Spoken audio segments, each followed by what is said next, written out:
Nah, itu juga yang membuat Mas Budi termotivasi kan. Sekarang kan running untuk menjadi calon ketua ISI ini.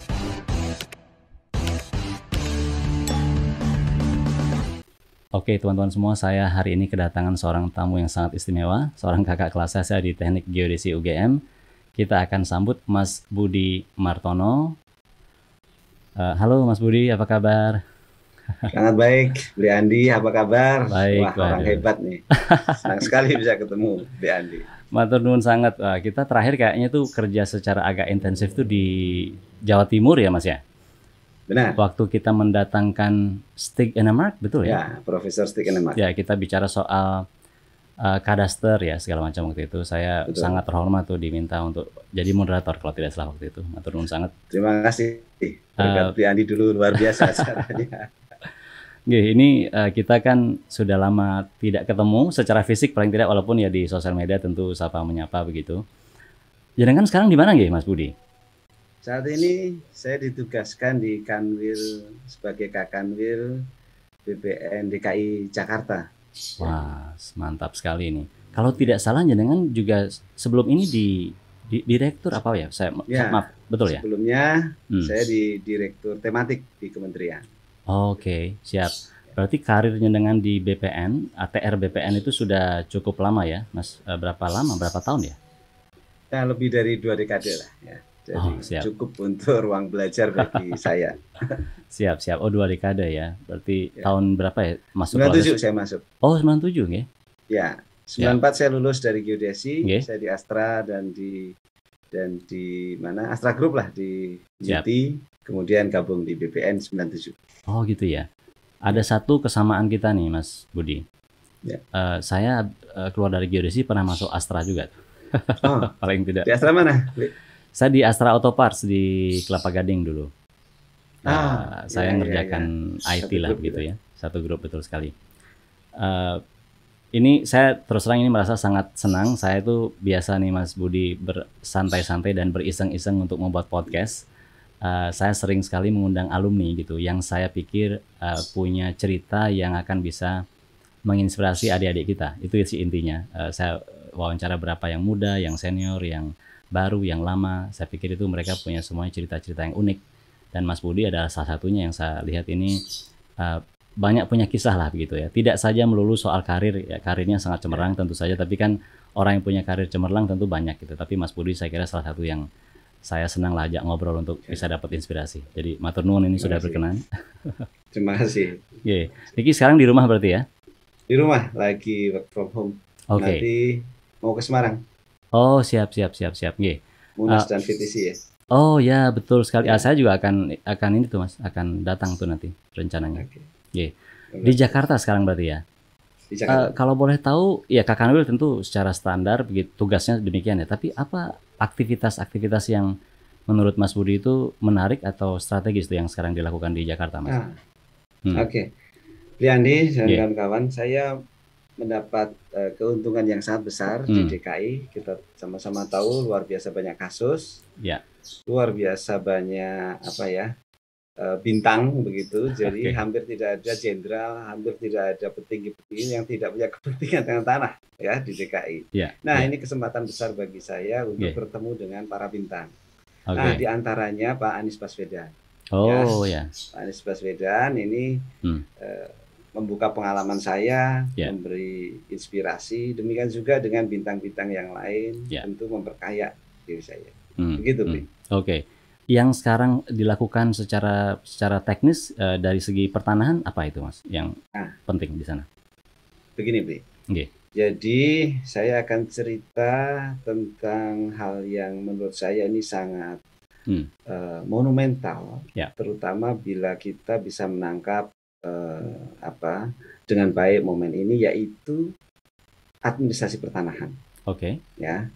Kita sedang mengintegrasikan administrasi pertanahan di DKI ini. Yang ini di negara-negara berkembang termasuk kita. Ini belum ada, Bli.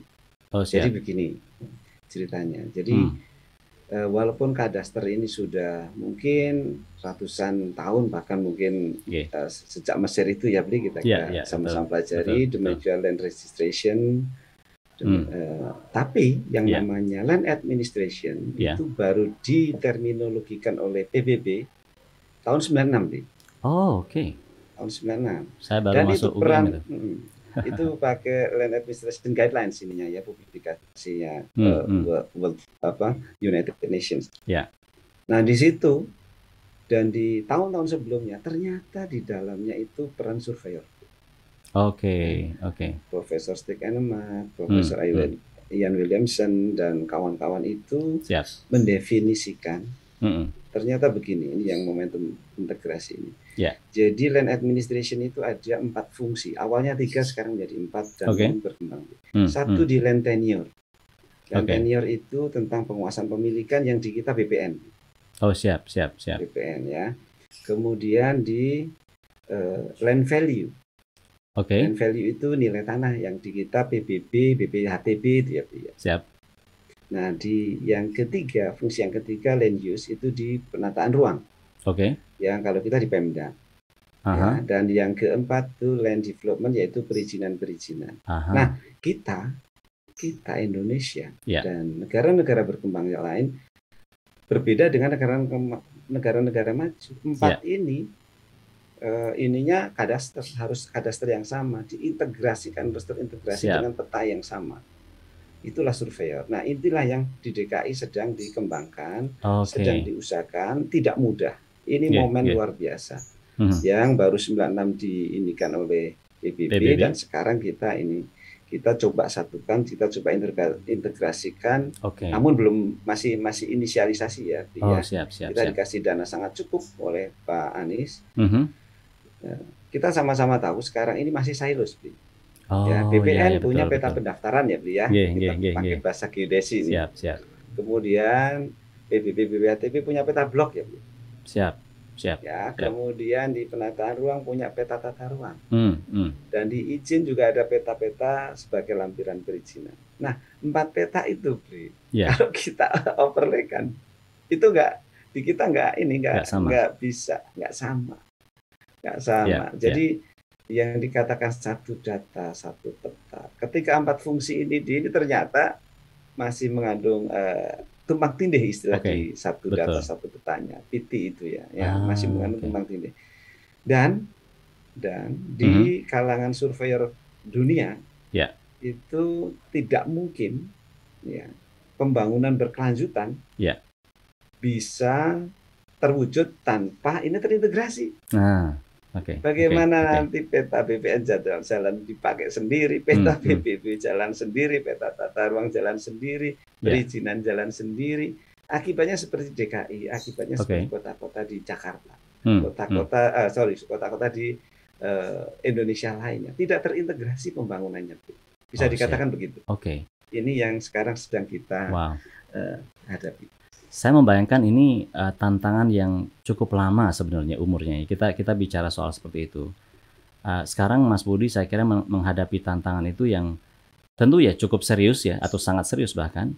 Itu mungkin sudah mulai terbayang ya strategi, karena kan tidak mudah itu menyatukan, ada pihak-pihak yang berbeda, ada data secara teknis yang berbeda. Itu sudah terbayang belum Mas? Itu strateginya, walaupun saya yakin ini pasti akan perlu waktu gitu ya. Apa yang akan dilakukan tuh Mas untuk ke arah situ? Begini. Jadi kita perlu berkolaborasi dari 3 sektor. Jadi 1 government, 2 industri, dan yang ketiga pilar perguruan tinggi seperti BRI ini. Jadi 3 pilar ini mesti satu visi itu untuk membangun. Saya pakai bahasa kadaster ya, membangun kadaster yang nanti bisa dipakai sebagai basic layer untuk 4 fungsi tadi. Dan ini masalah besar dan peluang besar bagi profesi kita. Nah, di sektor government sendiri ini juga silos. Jadi dari 4 tadi sudah silos, di dalam government sendiri juga silos. Jadi antar dinas, walaupun sama-sama Pemprov. Nah, kita mengintegrasikan sejak 2018 itu dimulai dan sekarang semakin digalakkan lagi dengan apa yang kita namakan Jakarta 1. Oh, siap. Kawan-kawan mahasiswa bisa buka Jakarta 1, petanya di situ. Yeah. Di situ sudah teroverlay, belum terintegrasi ya. Oke. Teroverlay 130-an tema. Oh, luar biasa.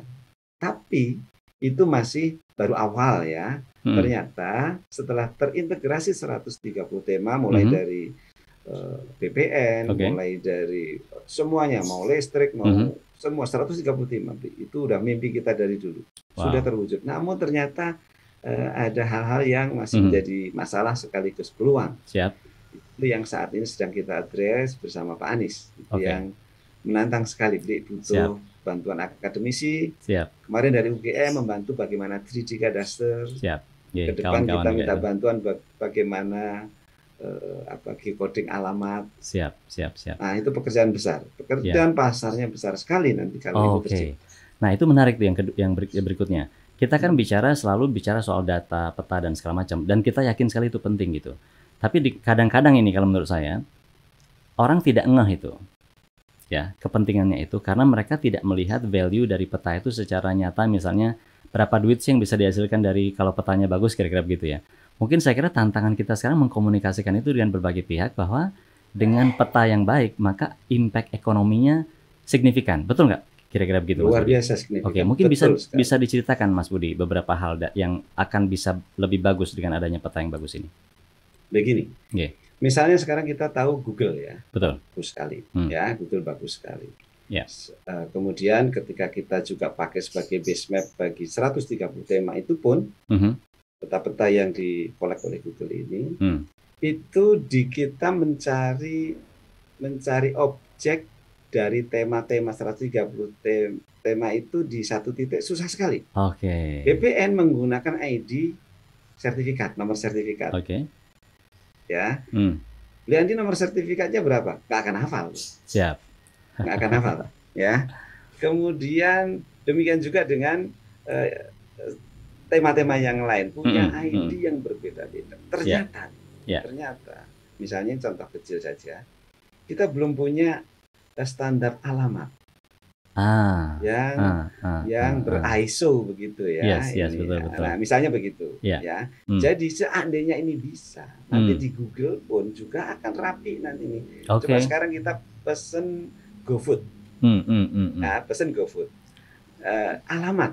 Siap. Itu kasihan juga itu pengendara Gojek mencari alamat kita kan sering salah alamat gitu standar. Nah, itu contoh kecil yang impact-nya hampir ke seluruh bidang, nggak hanya GoFood saja, ke bidang ekonomi saja. Ininya alamat ini kita belum. Ini hal-hal semacam begini kadang-kadang terlupakan oleh kita yang di profesi kita ini. Oke, ini penting sekali ini. Jadi artinya bahwa seorang surveyor seperti kita itu harus bisa mengkomunikasikan bahwa hasil pekerjaan kita ini punya impact nyata terhadap kehidupan yang mereka hadapi kan. Tidak hanya sekedar kita kan kadang-kadang memang sibuk bicara soal ketelitian, akurasi, tapi memang impact-nya ternyata secara nyata bagi kehidupan itu tinggi kan gitu. Itu yang sedang Mas Budi sekarang galakkan kan gitu kira-kira ya. Kami doakan monggo. Dan itu baru contoh kecil tentang alamat ya. Siap. Ya, contoh yang lebih ini lagi, lebih gede lagi itu saya ingat kata-kata Biandi di 2016 ITS. Waktu itu Biandi ngomong Tuhan tidak menciptakan tanah lagi. Mark Twain waktu itu yang ini. Nah, itu sekarang di DKI butuh surveyor mengingat per kilometer persegi itu jumlah penduduk sudah 16.900 per kilometer. Siap. Dan Tuhan tidak menciptakan tanah lagi. Apa peran surveyor di situ? Ya. Kemarin ada penelitian dari UGM di kita itu tentang 3D. Siap. Ini luar biasa. Jadi seperti negara-negara besar lainnya, jangan hanya permukaan yang di-develop oleh kita. Dan ini surveyor duluan. Jadi harus surveyor duluan. Di underground, misalnya MRT, MRT sudah ada dan nanti TOD yang ada di situ di Dukuh Duku Atas, di beberapa tempat di Ancol itu bawah tanahnya itu harus dipetakan. Dan kemudian akan ada MRT yang lain lagi. Zaman Belanda ada sekitar 12 maskapai kereta api. Kereta api, betul. Nah, bagaimana ini nanti memberikan haknya yang harus diukur duluan kan?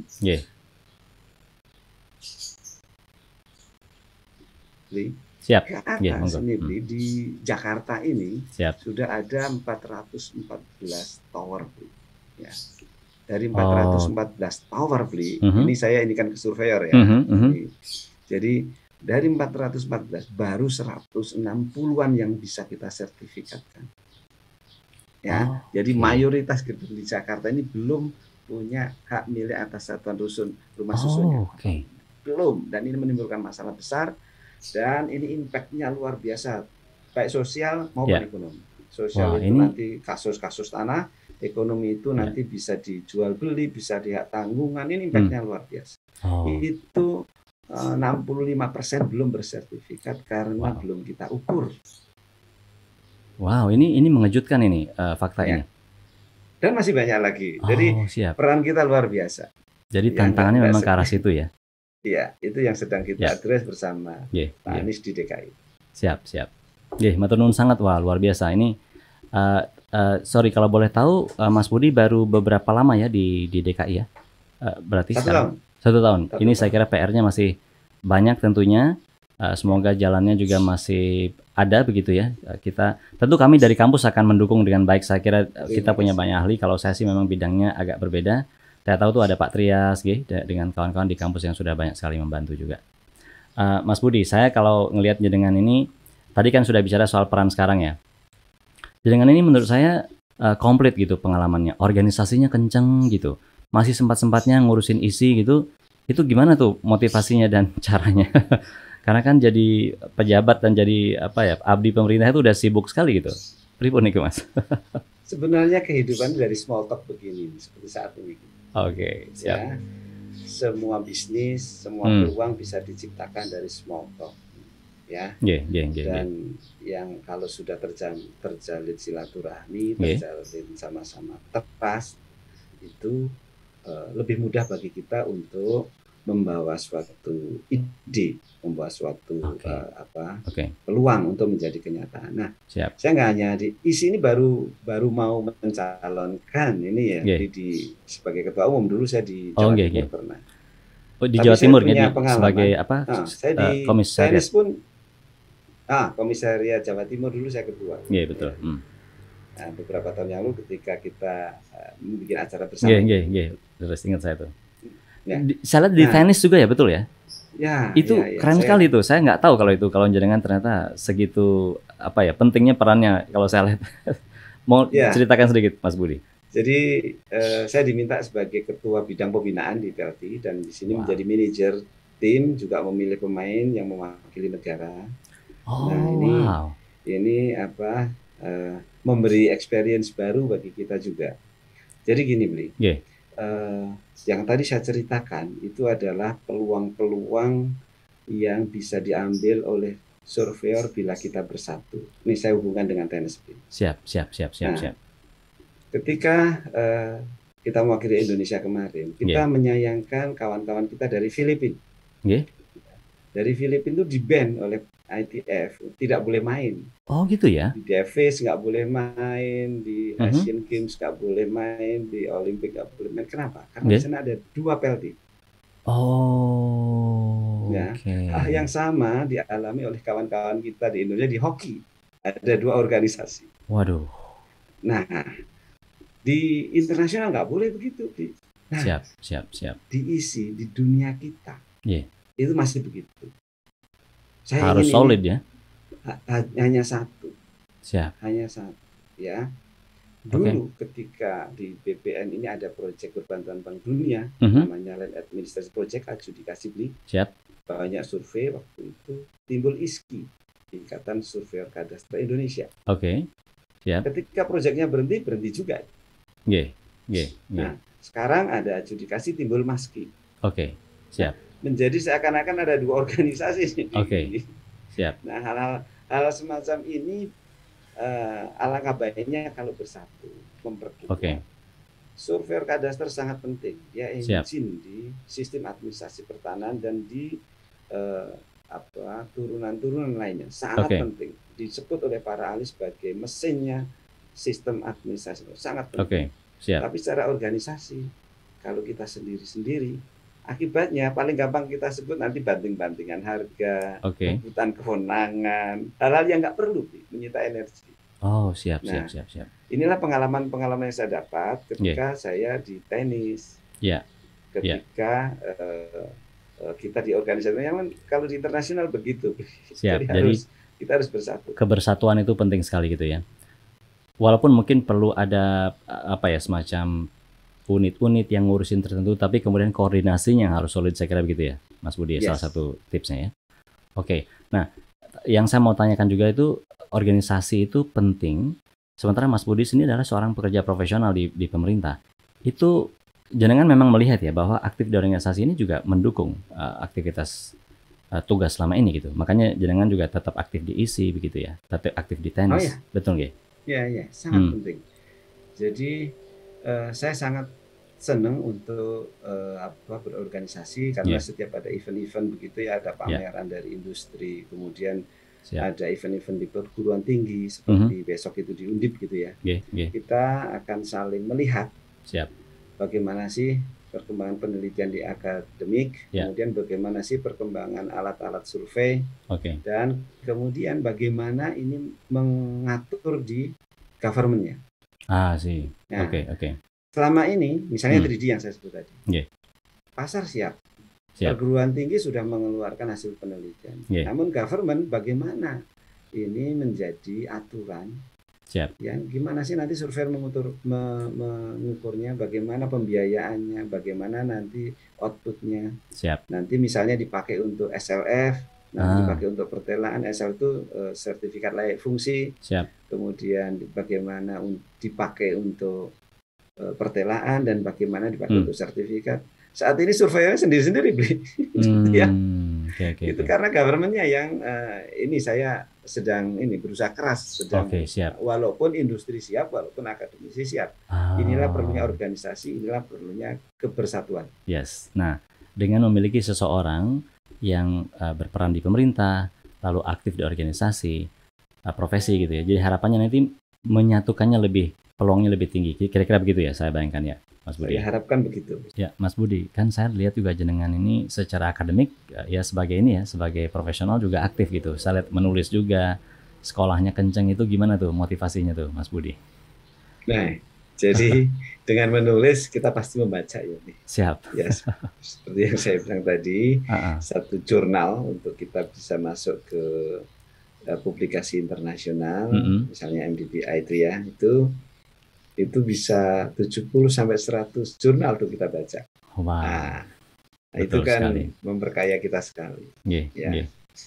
Kita bisa bayangkan satu artikel itu berapa yang harus kita bisa bayangkan lah ya, wawasan yang bisa kita dapat. Itu mahal sekali, itu luar biasa yang mahal. Betul sekali, dan ada kepuasan tersendiri. Dan sebagai seorang yang bekerja secara profesional, lalu berlatar belakang ilmu pengetahuan yang kuat, itu saya kira akan menjadi sangat powerful itu. Begitu mungkin Mas Budi juga melihat ya? Ya, pasti nih. Pasti, dan itu kesempatan yang bisa diambil oleh generasi muda kita yang tidak dimiliki oleh mayoritas. Hanya sedikit yang mau membaca itu. Betul. Dan jangan saya lihat baru saja publikasi di tahun 2021 juga ya di salah satu jurnal itu yang saya lihat bagus. Itu tentang apa itu? Secara spesifik itu tentang apa, Mas Budi? Lebih detail dari land administration itu sebagai latar belakang yang kita bicarakan tadi, namun lebih detail di fixing the boundary-nya. Bagaimana fix boundary yang menjadi kaidah atau regulasi yang ada di kadaster Indonesia. Nah, sebenarnya saya ingin memperkenalkan fit for purpose. Karena fixed boundary ini bagi kita masih terlalu susah untuk bisa dicapai, dan kalau ingin dicapai biayanya terlalu tinggi.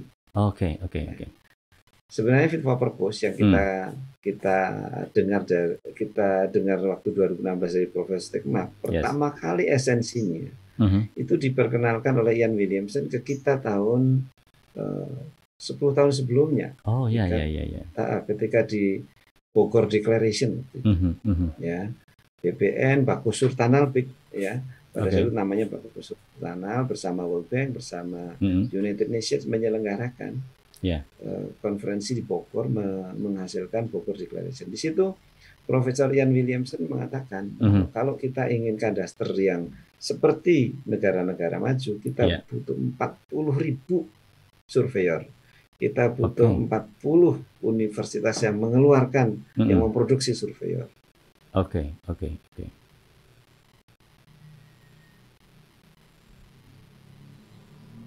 Penting, ya, menjadi sangat penting. Ide fit for purpose, karena kita tidak mungkin mempunyai surveyor. Sekarang sudah mulai banyak ya, tapi kualitasnya yang harus kita jaga dengan organisasi kita ini.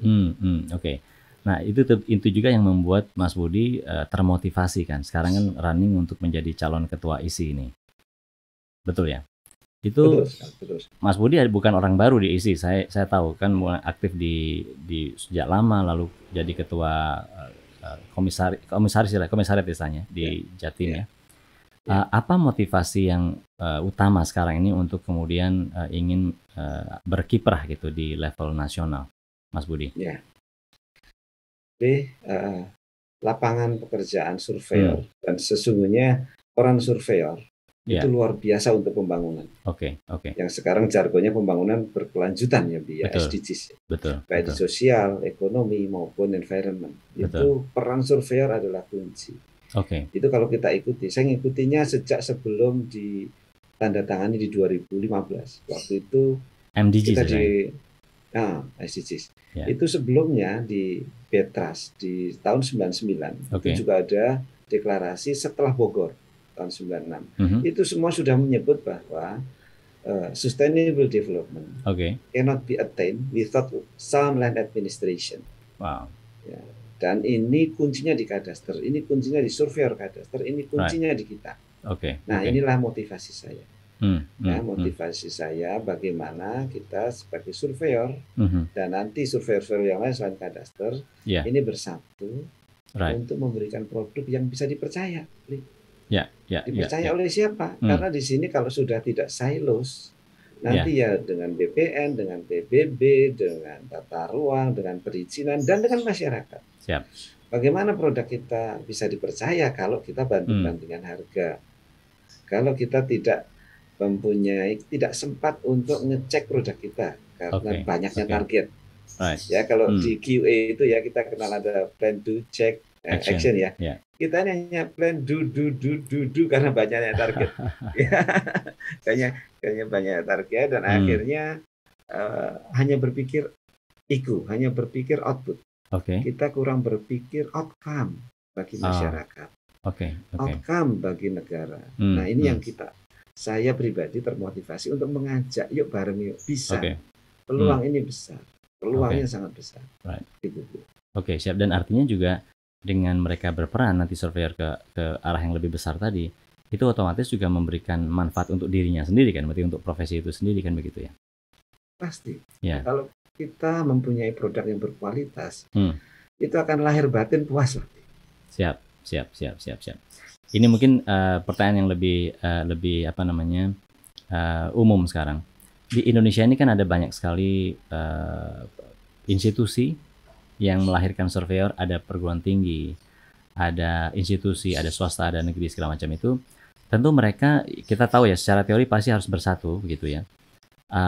Mas Budi sebagai orang yang sekarang ada di ATR BPN, itu bagaimana strateginya untuk bisa membuat yang instansi berbeda itu kita ada dalam satu payung organisasi yang memang mengayomi gitu.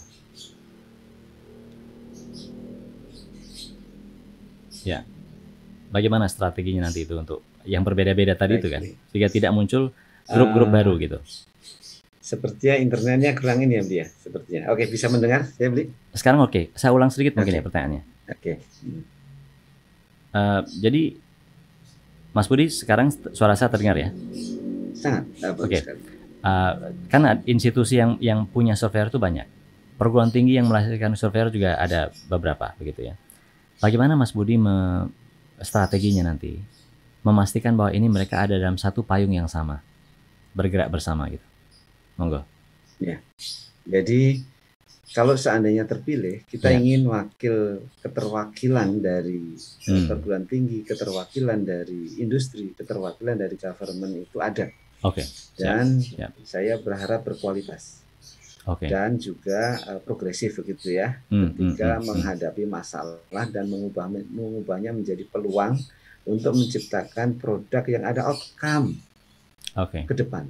Ya, misalnya PTSL ya, PTSL di BPN. Siap. Ya, PTSL di BPN, apakah output PBT saja? Ya. Kenapa tidak bisa outcome sebagai basic layer untuk PBB? Basic layer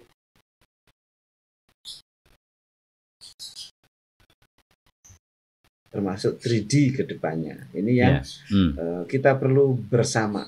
Kita perlu bersama. Nanti produknya seperti apa? Untuk mendapatkan produk itu step-stepnya seperti apa? Kita sepakati.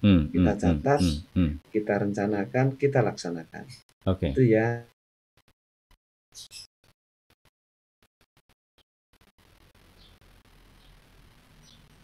Siap.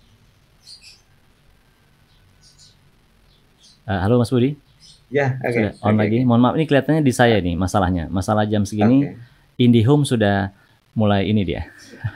Mulai ramai. Mulai, ya. Baik, mungkin tadi saya sudah tangkap itu artinya bagaimana kita ingin menyatukan begitu ya. Atau memang sudah bagus sekarang, tapi lebih kuat lagi kebersatuannya. Berikutnya gini Mas, bagaimana jenengan melihat di masa depan? Ini kan tadi kita bicara soal surveyor itu berperan banyak sekali kan. Bagaimana pesan jenengan untuk yang muda-muda nih, yang menjadi surveyor, yang akan menjadi surveyor baru, yang muda baru masuk teknik geodesi segala macam, apa sih yang mereka akan bisa lihat di masa depan gitu, sehingga mereka menjadi lebih optimis dalam hidupnya? Baik. Untuk adik-adikku, peluang bagi surveyor ke depan sangat besar, sehingga gunakan waktu kalian dengan sangat baik. Untuk selain skill juga knowledge ya, produk knowledge-nya harus diketahui juga. Sering-seringlah keluar kampus. Keluar kampus untuk ikut semacam FIT-IC. Syukur-syukur bisa mengikuti FIG yang surveyors, gitu, yang akan mendapatkan pengalaman luar biasa. Dan kalau saya menyarankan punya dunia lain. Menarik. Kalau saya suka di tenis ya. Kenapa? Kalau di Amerika itu, di Amerika misalnya ya, itu ada beberapa kawan di Indonesia yang memilih di Amerika. Ketika saya tanya kenapa, karena kalau di Indonesia itu lembek. Nah, lembek itu karena dunianya hanya satu. Misalnya kemarin pemain Davis kita Justin ya, Justin Barkley, itu sekolahnya di Princeton, nggak main-main. Princeton tuh sekolah luar biasa. Itu sekolahnya John Nash. Juga luar biasa. Dia, jadi ketat sekali. Bahkan dia nyuci baju sendiri. Padahal dia kaya raya, dia orang yang kaya raya. Tapi di sana dia dapat tough sekali karena dia harus hidup di dunia-dunia yang sangat ketat waktunya. Dan itu dipaksa oleh bapaknya begitu. Dan akhirnya dia menjadi apa ya ini. Nah, ketika saya tanya bapaknya kenapa, karena kalau di Indonesia lembek, kuliahnya kuliah, nanti leha-leha, kuliah gitu-gitu aja. Nah, tidak harus seperti itu, tetapi gunakan waktu sebaik-baiknya, disiplin, dan waktu 4 tahun itu sangat cepat. Ya, gunakan itu luar biasa yang ada di UGM. Anda punya dosen-dosen luar biasa, fasilitas luar biasa, gunakan dan pergi keluar. Ini catatan menarik sekali buat kami semua nih.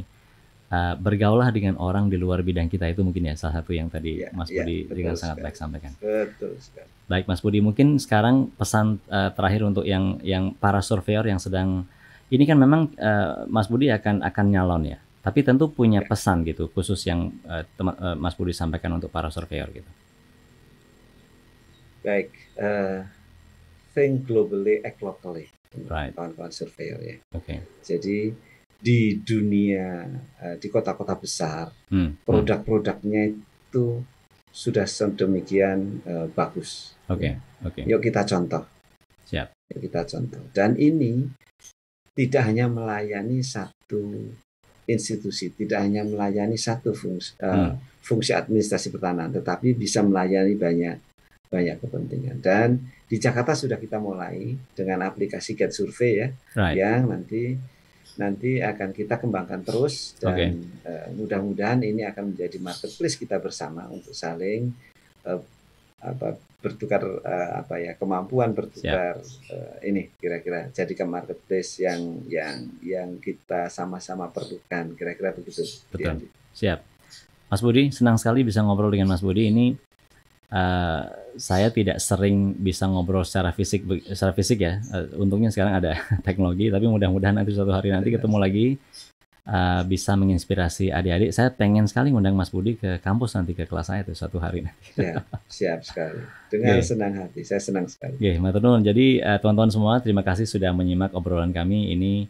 Mas Budi, tentu kalau kita kan ini bukan kampanye politik ya, tapi kalau saya sih melihat Mas Budi adalah orang yang sangat saya kagumi dari dulu, memiliki kapasitas yang baik. Semoga nanti memang Mas Budi diberikan kesempatan untuk mengabdi kepada ISI, lalu berbuat yang terbaik untuk bangsa dan negara kita. Matur nuwun sangat Mas Budi, selamat pagi. Thank you. Terima kasih, Dadi, selamat pagi. Matur nuwun, terima kasih.